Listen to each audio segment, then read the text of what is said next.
I'm going to tidy up the mixer a little bit here. You know, we expanded this so that we could see the output routing for each channel. So on the left hand side, just click on the down arrow and then again over here, and we're back where we were at the beginning. So we've got the separate outputs. We've got a group track, and you'll notice in the project window there is actually a folder for group tracks as well. This is much the same as the concept that we have the individual outputs in a folder for the VST instruments, so we could apply automation on this if we want to do so. I'm going to fold it down for the moment, just keep things nice and tidy, and we could just rearrange the order here. You could put these tracks at the top, or alternatively just bring them down so they're out of the way at the bottom, so you can actually focus on your MIDI programming up here and then the actual output routing down here. So it's up to you, it's all very flexible. But what I'm going to do now is I'm going to show you how we can use Groove Agent 1 with your own samples, and I'm going to twist things up a little bit here because I want to show you that not only can you use drum samples, but you can use any kinds of samples. So we're going to be looking at something to add on top of the beat, and we're going to do that by loading up a Groove Agent 1, and we're going to have individual sounds triggered from that Groove Agent 1. So look, let's do this now. Let's set it up again. We're going to do another Groove Agent 1. So we're going to come down to VST Instruments, and going to come down to Steinberg Drum Groove Agent 1.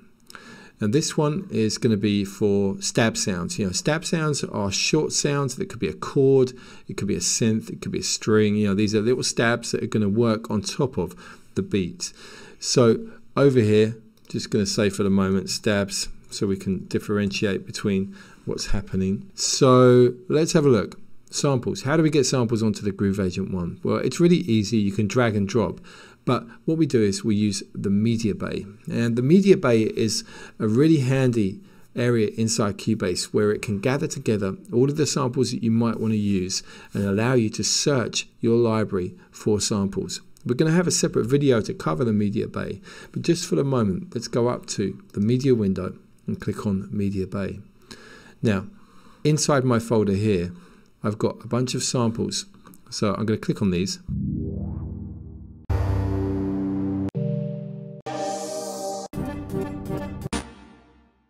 Got some interesting textures. What I'm going to do, I'm going to show you, just to show you the scope, I'm going to drag from here onto C1. Let me just move the transport out of the way. So that's now on C1.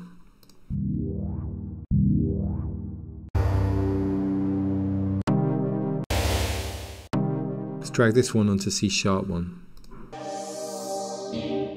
Onto D1, let's move this so we can see both windows.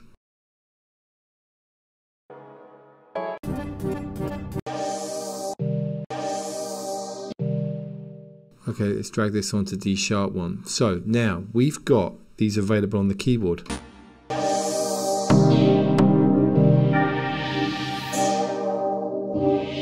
Cubase doesn't come with a sampler. Okay, so this is the closest thing that we've got to actually having a sampler. We can't play those samples chromatically, and that means playing them up and down the keyboard. But I'm going to show you a little trick on another video that almost gives you that kind of, well, it definitely gives you that kind of behavior, but it's just a little bit long-winded. But it's well worth seeing, so we'll see that on another video. But for the moment, what I'm going to do is show you the scope that we've got for editing these sounds and changing how they play back. So here's the first sample. So I'm going to click on the pad for that, and let's have a look at the options. If we go to voice, now you can see a sample waveform view over here. Now at the moment, when I push my key, it plays the sample from the beginning to the end. And that's because over here, we've got one shot selected. Now if I move this up, rotate to the opposite side, we have key hold. So this basically is setting it so as long as I hold my key down, we're going to hear the sound. So if I tap it, we only hear it for a short period of time.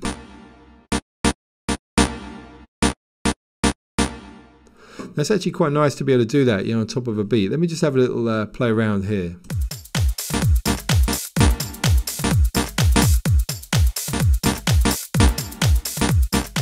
So we get the nice contrast, and you can hear in the original sample there's some reverb, so we're getting this sort of short gated sound, and then we have the reverb tail when I hold my keys down for a longer period. So really this is a setting that gives you a more traditional sampler style approach. You know, with the drums, we usually do play them to the very end. So that's what the one-shot mode is for. But we're twisting things up a little bit here. Let's go to the next one. That's a long sample, so let's just put it out onto the key hold.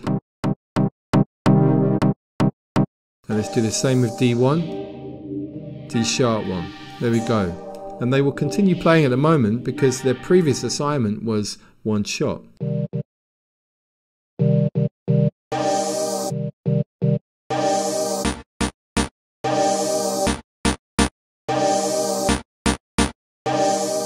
Get a nice little flavour there. So this is a real kind of classic house kind of a vibe. Let's just record something in.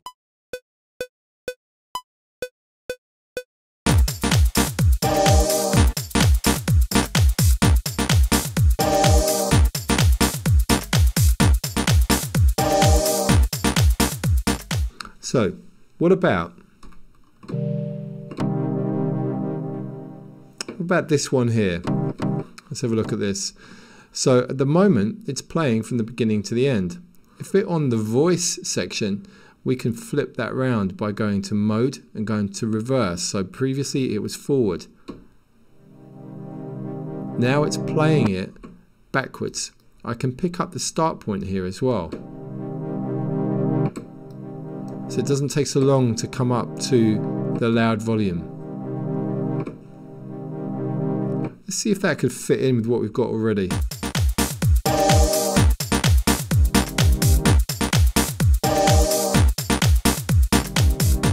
Going to record that in.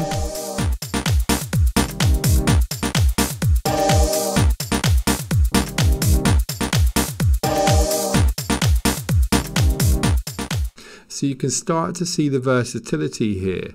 We've got these elements at the moment coming through a single output, but once again, we could do this with the VST instruments. Let's just take the Groove Agent one out of the way for the moment. Let's turn on those additional outputs. So we've got these here, and let's set them up. So let's see which ones we're using. That can stay on the stereo 1, stereo 2, stereo 3, stereo 4. So we're going to see these down below on their own outputs. Let's take the transport upper section.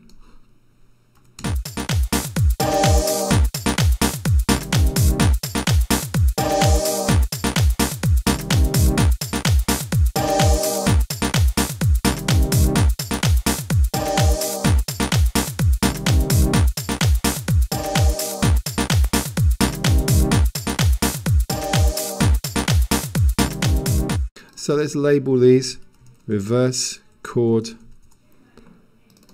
short, stab.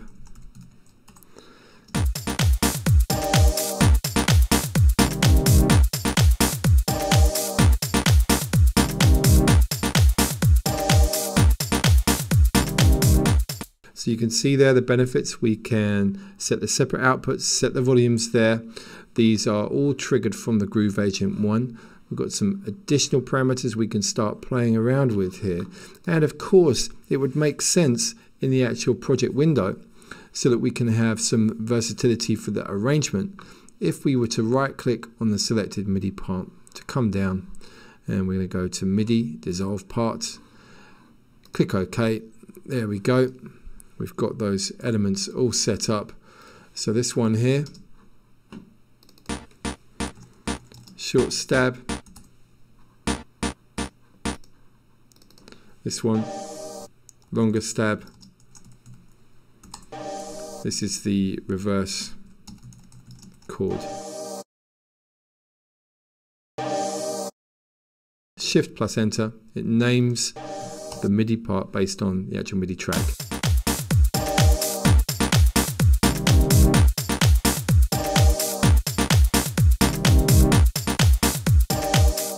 So you could use the same method if you've got vocal samples, sound effects, anything, you can drop them in there. But at the moment, the disadvantage is we cannot play these samples chromatically. So we will be looking at that in the next video.